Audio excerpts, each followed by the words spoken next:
दोस्तों नमस्कार। आज हम भौली सेंटोरियम नैनी बैंड बाईपास में हैं और ये बाईपास जो है कैची धाम आने वाले श्रद्धालुओं के साथ साथ जो हमारे भीमताल नैनीताल से आने वाले कर्मचारी हैं और स्थानीय यात्री हैं उनको काफ़ी लाभ मिलेगा। साथ ही ये जो बाईपास है उससे जाम की समस्या से काफ़ी निजात मिलेगी। आज हमारे साथ हमारे भौली के साथी हैं कमलेश जोशी जी। मैं उनसे जानना चाहूँगा जोशी जी, इस बाईपास से कितनी राहत मिलेगी। जोशी जी, जो बाईपास भौली सेंटोरियम नैनी बैंड बाईपास बना हुआ है ये कितने किलोमीटर का होगा और इससे जो हमारे श्रद्धालु के साथ साथ सैलानी और जो नैनीताल क्षेत्र से आने वाले पर्यटक हैं उनको कितने किलोमीटर की दूरी ज्यादा या कम तय करनी पड़ेगी? हरीश, जो ये नैनी बैंड बाईपास बना हुआ है इसकी जो परिधि है वो 5 किलोमीटर ये जो है कैंची से जुड़ा हुआ है। इसके साथ ही नैनीताल से भीमताल, भीमताल से नैनीताल आवाजाही करने वाले चाहे पर्यटक हो चाहे वो जनता हो या कर्मचारी हो, तो 2 किलोमीटर का लाभ हुआ नैनीताल आने का। और दूसरा इसमें इस मार्ग से जो है जैसे भीमताल से कोई भवानी की जाम बन्ना फंसना चाहे या नैनीताल से कोई भीमताल जाना चाहे तो वो इस बाईपास को यूज कर सकते तो जोशी जी, ये वाला जो बाईपास है ये पूर्ण रूप से सुचारू हो चुका है।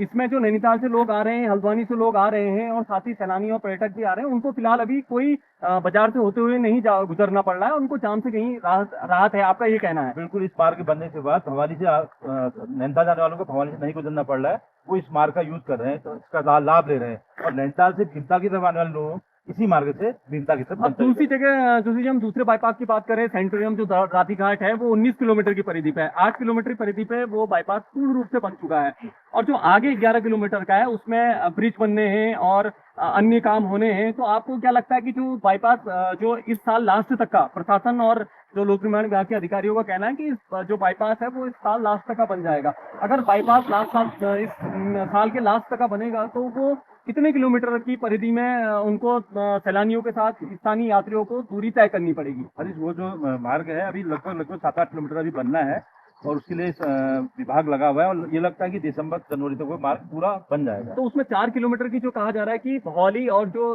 रातीघाट बाईपास है वो करीब 15 किलोमीटर का है और वो 19 में पड़ता है, तो यानी कि 4 किलोमीटर उनको अतिरिक्त तय करना पड़ेगा। हाँ, लेकिन एक चीज ये है कि उनको यात्रा सुगम होगी क्योंकि वहां से जाम से जो कैची में लगता था, भौली में लगता था, उससे उनको निजात मिलेगी। आपका ये तौर पे ये कहना है। और जो कैची में मल्टी स्टोरी पार्किंग बन रही है, ब्रिज बन रहा है और वहां पे एक हेलीपैड भी बन रहा है सरकार की ओर से, उसमें करीब 44 करोड़ की लागत है।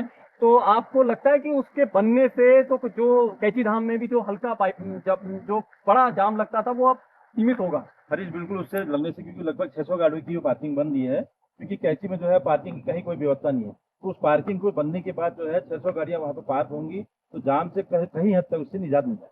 तो हम सीधे सीधे तौर पे ये कहना चाहेंगे कि जो भी हमारे बाबा के प्रति आस्था रखने वाले श्रद्धालु जो देश विदेश से आते हैं उनके लिए हमारा जो भौली सेंटोरियम नैनी बैंड बाईपास है कहीं ना कहीं वो काफी लाभदायक सिद्ध होगा। और वहीं जो रातीघाट और जो हमारा दूनीखाल में जो बाईपास बनेगा वो अल्मोड़ा, पिथौरागढ़, धारचूला, मुंशियारी, रानीखेत, बागेश्वर से आने वाले जो यात्री हैं जिनको हल्द्वानी जाना होता है, भीमताल जाना होता है, तो उनके लिए भी वो भले ही 4 किलोमीटर अतिरिक्त जाना पड़ेगा लेकिन उनके लिए जाम की समस्या से उनको छुटकारा मिलेगा और जो घंटों जाम में फंसे थे काफी राहत मिलेगी।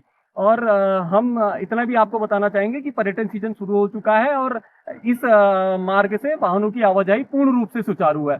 बनाया जा रहा है, इससे आने वाले समय में श्रद्धालुओं और यात्रियों को कितना लाभ मिलेगा? इससे आने वाले समय में पहाड़ से आने वाले सभी यात्रियों को काफ़ी फायदा मिलेगी। वो समय से हल्द्वानी और अपने गंतव्य स्थानों पर पहुंच जाएंगे, जिससे उनको सुविधा रहेगी और साथ ही पर्यटकों को भी इसका लाभ मिलेगा क्योंकि उनका जो कैची धाम जाने का रास्ता है वो क्लियर रहेगा तो उससे उनको भी समय से पहुंच जाएगा। जो पर्यटन कारोबार में भी इससे लाभ मिलेगा? हाँ, इससे अवश्य लाभ मिलेगा। लोकल के लोगों को काफ़ी इससे लाभ मिलने की संभावना है। जो ये बाईपास बने हैं, एक सेंटोरियम रातीघाट और एक हमारा भवाली सेंटोरियम बाईपास, तो इससे आने वाले समय में श्रद्धालु और यात्रियों के साथ पर्यटन कारोबार में कितना लाभ मिलेगा? बहुत ज़्यादा लाभ मिलेगा। आपको क्या लगता है कि इससे जो जाम की समस्या कैची धाम और भौली में रहती थी क्या वो उससे निजात मिल जाएगी? हाँ, लम्बे जो रातीघाट पुल जो बनना है उसको खुलने के बाद बहुत ज़्यादा राहत मिल जाएगी। बागेश्वर, अल्मोड़ा, चौखुटिया, बेताल घाट और अल्मोड़ा वाले यात्री जो सुबह निकलते हैं वो सीधे बाईपास से अपने गंतव्य को पहुँचेंगे और उनको जाम किससे बहुत ज़्यादा निजात मिलेगी। शहर भवाली शहर में जो जाम घंटों जाम लग जाता था उससे भी राहत मिलेगी। भवाली से कमलेश जोशी के साथ हरीश पांडे की रिपोर्ट। अगर आप ये वीडियो YouTube पर देख रहे हैं तो हमारे चैनल को सब्सक्राइब कर बेल आइकन दबाएं और Facebook पर देख रहे हैं तो हमारे पेज को लाइक करें।